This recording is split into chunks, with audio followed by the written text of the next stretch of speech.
Despite quite the scare right off the bat, the wheels came off the wagon for the Broncos pretty fast, and you know how the Buffalo Bills circle those wagons. Speaking of ugly, there was a whole lot of it between the Eagles and Packers. Just what was the aftermath in Philadelphia? Sometimes a good thing has to end. And it did tonight in Tampa. Daniels and the Commanders march on to the divisional round after defeating the Tampa Bay Bucks. A Sunday triple header wild card matchup. Unfortunately, it ends not so great for Bucks McGee, but Sunday Scaries with Bucks McGee will wrap up all the action right now.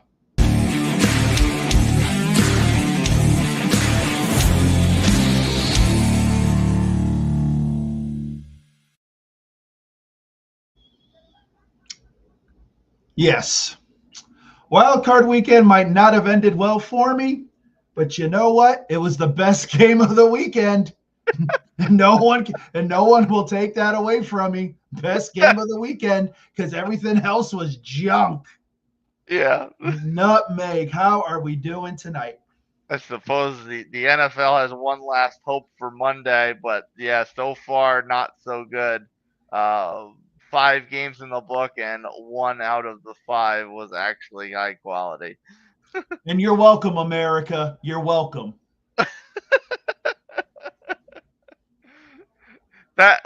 So I guess we'll take a moment right off the top very broadly. We had the Chargers game, which was I have to laugh. I'm sorry. It's just bad. turnover, Bad. yeah, turnover city. The Pittsburgh Steelers, who I mean, I guess they kind of got back into it, but it was really just because the Ravens let them back into it. They didn't care so much. Uh, we'll get into that Broncos game, which was a little bit laughable, and then the Philadelphia game, which was laughable in all the wrong ways. Just sad, man. It was a mash unit. I don't know. But yeah, however you want to start, man.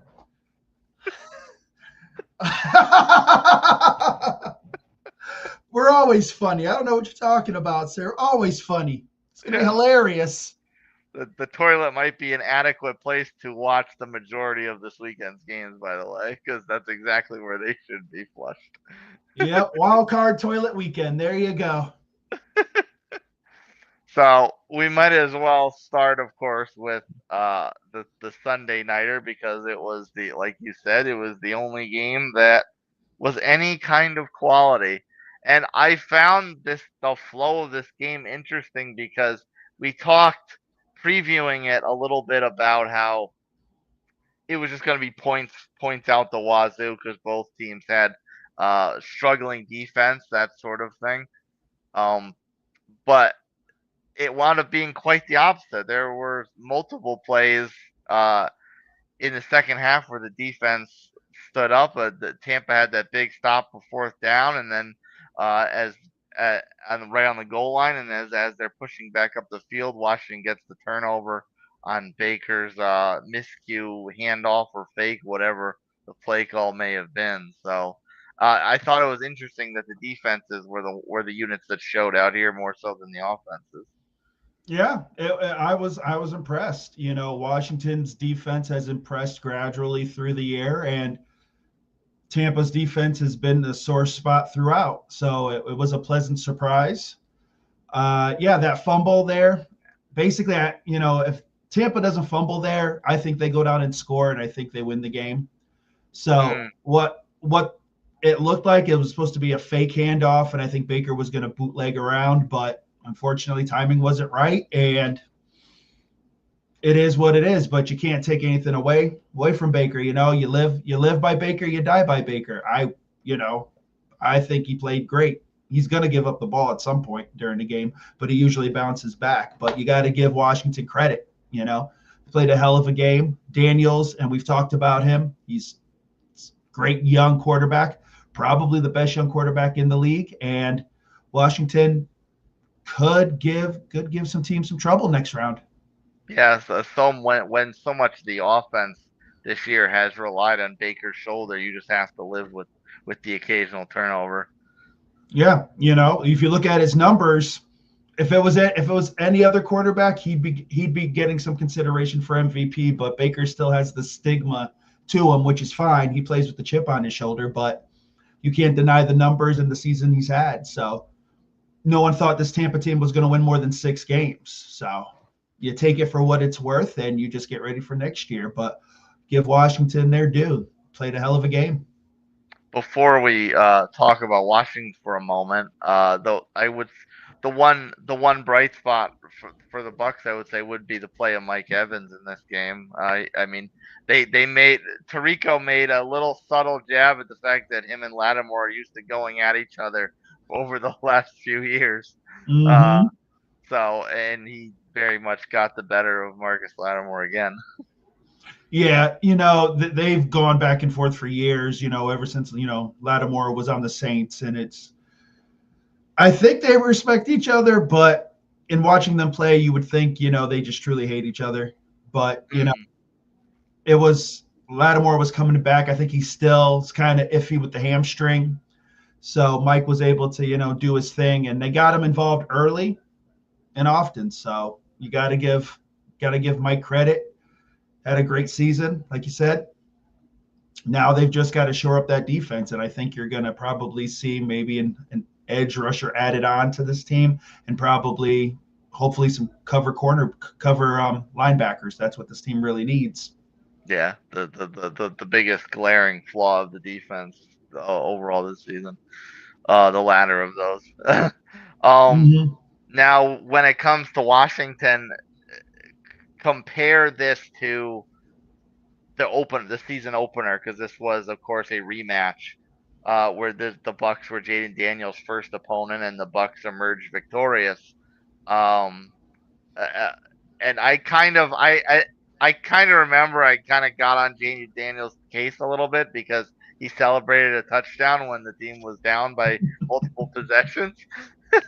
Yeah, man, you were that get off my lawn guy. Yeah.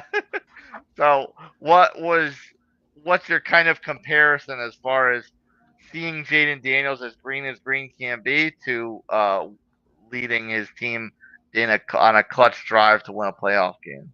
Oh, he grew up this year. He grew up and developed. It's your first game as a rookie. Everyone knows, rookies. It's you when you're a rookie quarterback, you realize your first game that everybody's just as fast, everybody's just as good. In college, when you're that highly touted guy, you're head and shoulders above everybody, so everything seems normal. So you can do whatever you want basically. When you hit the league, it's not how that works. So I think he kind of learned as the year went on what to do, what not to do, and he played within himself. He never really, got out of hand and tried to do too much. He played within the framework of the offense, and he developed. And now he's a legit talent in this league. Do you like this comparison Remind you of a bit of an adolescent a bit of an that guy in high adolescent school comparison? who reminds you that you sucked at dodgeball in middle school. Oh yeah, really. And like real quick, like you saw, like when they do the introductions and stuff, and everyone's like, Bob Jones from Muka Muka University. He was wearing like a Scully cap and some chains. He looked like he was hanging out at the corner store. They just picked him up, like just looked like he didn't care. Lattimore is talented, but yeah, I think he thinks he's better than he truly is, and every year he gets burnt. Bucks McGee is the constant professional. You know what? I had said this. I wasn't going to be mad. Washington did us a favor. I have to be honest. Washington did us a favor, because if they hadn't beat Atlanta week That's right. 17, I might not even have been here You're tonight. not. So, Yeah. and you know what? They played well. I'm not gonna, when you get beat by a good team, that's what it is. It wasn't like we lost by like a bad call or some cheapness. Washington's a solid team, so if it happens again next year, they're gonna get taken to the woodshed. But Oh. no, but no, They played great. That franchise deserves it. They've been through hell the last 10, 11 years with Dan Schneider running that team. So, those fans and that team deserve it. So, I'll make another comparison because Daniels improved as far as maturity is concerned from the mhm, opener to this game. But then I'll compare that to the first Philadelphia game he played, where mhm. he looked very much lost, and then the second Philadelphia game, of course, it was that monster comeback, 5 touchdowns if memory serves correctly. He had a ridiculous game. Um, so it's almost like Jayden Daniels when he plays a team twice this year. The second game, he almost like completely learns them inside and out. Yeah. Basically, what happened is once that Chicago game happened, and the Hail Mary and all of that, it's like the light switch went on, and he just became a different. He learned. I think he's got a good staff around him, and it's you don't you don't have to do everything. Use your talents, but don't try to do too much. And he's smart and he's gifted. So I think, as with any rookie, especially divisional, after you see a team a second time, you should be able to somewhat figure it out a little more. It all just depends on what you've got around you. He's got talent around him, so it's not like it's just him and a bunch of has-beens that they picked up. No, it's not like he's on the Giants. So I'm not. I'm not. It's. I'm being honest. Yeah, So they're a talented team, and they play within themselves, and they don't beat themselves. They don't beat themselves. That's the key. They make the plays. They play smart. They play hard, and that's why they're going on the next round. I should note here, Mr. Corona is a Giants fan. I'm sorry. I apologize, but you should never let Saquon go. You should have kicked Danny Dimes to the curb, and you should have fired your head coach and GM. But it's okay. You got Malik Neighbors. That's all you need. I will note, of course, before we move on, the big collective gasp at the end of this game with the field goal. Washington on their, what was it, fifth, sixth kicker this season, and they have the extremely fortunate going through the field goal. But honestly, when that thing was up in the air, I thought it was going wide right. I was like, Zane Gonzalez, my hero. I was ready to buy myself a Zane Gonzalez jersey. I won't lie. Um, Sometimes it's better to be lucky than good. And right now they're JV scrimmages. Oh, that's rough. So sometimes it's better to be lucky than good. And they're on this magical ride. Let's be honest. They're good, but there's been a lot of luck with this team. So it's going to be interesting to see next round how this plays out. Yeah. Well, like we noted, unfortunately, there were a lot of ugly this weekend. There were a lot of ugly Sunday besides this one. And the Broncos, oh, they sure did come out like gangbusters. And then after that, all laid to rest. I'm telling you, man, that first drive, Bo Nix throws that bomb, and I'm like, oh man, this is the game. This is the real upset. I'm like, oh my God, I'm all excited. And then after that, Yeah, we're ready to start singing the praises of how the legend of Bo Nix grows. seriously, like I was ready to write him a song. I was gonna, pull out a guitar and whatever, but then Buffalo said, yeah, okay, that's cute. Now let's get real. And yeah, got ugly quick. Mac Hollis looked like an all-pro wide receiver in this game, and he's basically known for walking in barefoot into the stadium. I don't know. He's an interesting character, but Buffalo played like they're supposed to. They handled business, and now there's really not much to say about this game. And now the matchup we all are waiting for. Oh yeah, Them in Lamar versus Baltimore. Tennessee. We talked about it. We said they were probably two or three teams that we felt maybe had a chance to take out the Chiefs, and now 2 go in and 1's coming out. 2 men enter, 1 man leave. 1 man leave. Yep. So now it's yep. Now it's the battle of MVP possibilities over here. So yeah, it's unbelievable. We prophesized a little bit about like, okay, what would be the best strategy for Denver to do here? Like, take out James Cook and just take your chances with Josh being Josh, or to try and really shut down the weapons and hopefully contain Josh and whatever James Cook does. Well, neither one of those really worked out because both James Cook and Josh Allen had extremely effective games. They just couldn't stop them.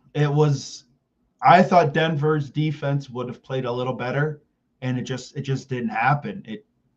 Buffalo just said, okay, this is what we are, come and stop it, and they just couldn't do it. They had no answer for him. And their offense was just anemic.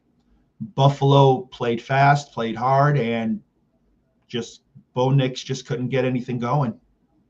I had a feeling that 9.5 was a trap line. Get everyone on the points, take the points, and then Buffalo comes in and runs out. Oh, and run out did they? I don't know. Like I said, Buffalo handled business. Buffalo looked good. Denver, I didn't expect them to win.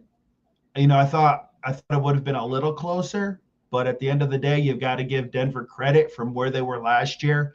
Yeah. But after the Russell Wilson fiasco, there's nothing to hang their heads on now. They've just got to get them some more weapons, probably a better, pass catching tight end, pick up a couple pieces on the defensive side, and they're gonna be a team to deal with. Yeah, don't go back to the 4-win Broncos so quickly. It's step forward, improve. Don't kind of regress and have sophomore slumps and such. Yeah, don't let this be your highlight for the next 5 years after, because we know Bo Nix is like 82. He's already like 31 or something. So no, but like I said, to give Denver the credit, great season. They should get better, and it just makes that whole division, that whole AFC West, is going to be a pretty tough division coming up. And we happen to see a Mitch Trubisky sighting. That's how bad this got. Got in with like 3 minutes left. I was like, that's so sad. So sad. Mitch Trubisky was like, there was one time when he was great, when people thought he was really great. And now it's like, I back up Josh Allen. I'm cool, I guess. Did they think he was great? The Bears didn't. Bears had hit the bricks. And then after that, it was like, Yeah. all right. A slight uptick in Pittsburgh and then fade off into the sunset. Well, you know what? Pittsburgh might be looking for a quarterback. So go ahead, Mitch, make it look good. Bring him back. That's it, man. You got 3 minutes of tape. They might like what they see. Yeah. Mike Tomlin can win with anybody. That's true. Eek. Well, as far as fading off into the sunset is concerned, that's what happened to the Packers. And it's not exactly like Philadelphia really blew the ceiling off of this game. No, like this was like I felt bad for the Packers. Literally, like guys were just falling on the field, hurt, concussions, legs, arms, whatever it was. I don't know what happened, but they fell apart. They literally fell apart. Philly was not at their best. If Philly had played their best, they probably would have put 40 points on this team. I know Hurts came back from the concussion, and so they were kind of, limiting what he was doing and such like that. But yeah, this was just ugly. I thought Philly could have played better, and hopefully next week they will. At that point, Hurts should probably be back to 100% because there wasn't a lot of passing in this game. It was basically Saquon and the the mistakes of the Packers. Jordan Love looked rough, just didn't have it. Now, mind you, like I said, he had, pretty much all of his wide receivers were hurt, but still, when you get paid like you do, you're the man. You got to make it happen. You got to figure it out. So Yeah, on the note of Hurts, I mean, do you think it was just the his game being an abundance of caution on the brass's standpoint, or what did you actually think of his game coming off the concussion, coming off missing time? I think it probably was a bit of caution because the way that the Packers were self imploding, personal fouls and such like that. At that point, you could just say, "We'll run the ball. We don't have to worry about throwing it." And they didn't have to play their best to beat the Packers. They really didn't. Now, mind you, the Philly defense played solid, but the Packers just couldn't generate anything. So I think it was a bit of a precaution after a while. They were like, okay, we think we can play the game this way, and they did. So, but next week, he's going to have to sling it. He's going to have to. Yeah, so basically, kind of jury's still out. Then we won't use this game as too much of a barometer on whether or not he's okay. Yeah, I couldn't. No, I wouldn't. Next week, yeah. Next week, if, he throws for like 320, three touchdowns and such, then I think then of course he's good to go. But if it's still a lot more Saquon and he's short passing, kind of keeping it limited, then he's not 100%. And as far as banged up quarterbacks are concerned, this was another rematch. These teams kicked off the season in Brazil, and Jordan Love didn't finish that game, and he couldn't finish their previous matchup against the Bears either. So, what was kind of your reflection on Jordan Love in this game coming off the injury? I don't know if Jordan Love's worth the money. Oh, Like honestly, I understand he's been hurt and such, but when they pay you to be the franchise guy, you got to suck it up and you got to produce. You got to figure it out. And I'm sure people are going to give a pass of somewhat of a bit because the injuries in this game, but I don't know. I think sometimes he he wants to be the gunslinger and he's not that. Sometimes his mechanics look off. Like sometimes it looks like he just jump throws, and sometimes he throws a pretty ball. Sometimes he throws an ugly ball. Like I just don't know. I'm still out on him. I think he's got talent, but as of right now, for the money that they spent on him, I don't think he's worth it. how much of the lack of competitiveness in this game do you give to the Packers' lack of prowess versus Philadelphia's defense and how well that unit's been playing in the second half this year? Oh well, I'd give the nod to the Philly defense. Those guys are monsters right now. That D line is nonstop in your face, and the corners play well, and that's because of that D line. They're able to kind of take their chances and be a little bold. So yeah, I give credit to the Philly defense. I think they played great. Uh, it didn't help that Jordan Love wasn't at his best, but you got to give Philly's defense credit. Even I think if Love was a little better and he had most of the weapons, I think Philly would have came out on top. Yeah, and Jacobs wasn't too much of a factor either. So they really nothing really went right here. Yeah, he had a couple decent runs, but he started getting banged up at the end because that's all they had. And all they had was Jacobs because he couldn't throw the ball to anybody because receivers were falling and heading to the tent like nobody's business.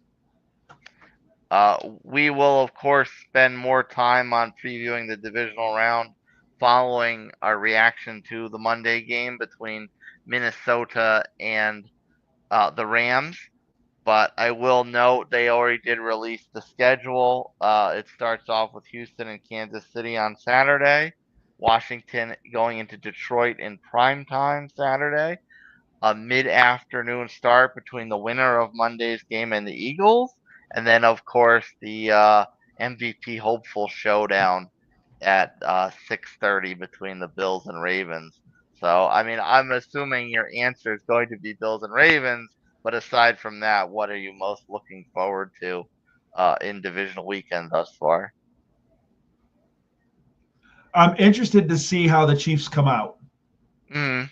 They basically haven't, like, they honestly, the Chiefs, not that mess they put out on week 18, haven't played in like 2 weeks. So it's going to be interesting how Houston goes about this. Now, I think the Chiefs will be somewhat rusty. There's got to be a little rust. There's got to be a little bit of timing. Like, practice is totally different. Walkthrough is totally different than game speed. Now, mind you, it's only 2 weeks, so I don't think it's going to be like a whole game's worth. But I think, maybe the first series or two, they might be a little off. If Houston gets the opportunity, maybe a quick turnover or something of that nature, they have to take advantage of it. They have to play near perfect ball. Now, mind you, this is not the Chiefs of old. They struggle to put up 25 to 30 points. If this is a low scoring game, sometimes it doesn't work in your favor. The Chiefs somehow will, get that lovely call. Yep, exactly. Those lovely calls they get and such. So it's going to be interesting. If Houston starts fast, I give them a puncher's shot. Yeah. A weak puncher's shot, but a puncher's shot. A weak puncher shot. Especially coming off of that game against the Chargers, if the defense can play like that, then there could be opportunity for an opportune turnover that catapults them. It would be funny that we were so high over last summer about Houston's chances to maybe supplant the Chiefs in the AFC. It would be funny if they beat them with a completely different light than what we thought may have been the case over the summer. Oh yeah, because we thought Houston was going to be, a 13-14 win team. Like they were going to be the team, and they basically stumbled into the division, victory, and we were like, nope, this team's horrible. They're not going to do anything. We don't know what you're going to get. CJ's struggling. We were like, they're going to be one and done in the playoffs. That's what we thought. So now, yeah, this is the chance. If CJ, all of a sudden wakes up that morning and says, okay, I'm ready to go, and turns it on, who knows? Maybe this is the upset. Maybe this is it. Maybe someone throws $5 on Houston, and there you go. And they pay off their mortgage in one shot. Yeah, and send the kids to college and be like, thank you, CJ. Well, Bucks McGee, I know it ended on a sour note, but just, I guess, take solace in the fact that it was a little less sour from a whole lot of sour elsewhere on Wild Card Weekend. So give us your final thoughts on this triple header as we go off air heading into Monday. All right. Well, yes. Sunday night smelt the best out of the rest of this trash. That was Sunday.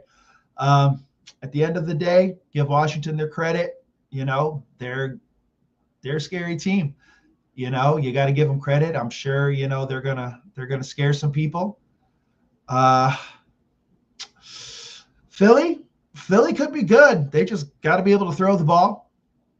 And Buffalo, it's either Buffalo or Baltimore, man. One of those two teams could be the team that supplants the Chiefs. We'll find out. But onto the division we go.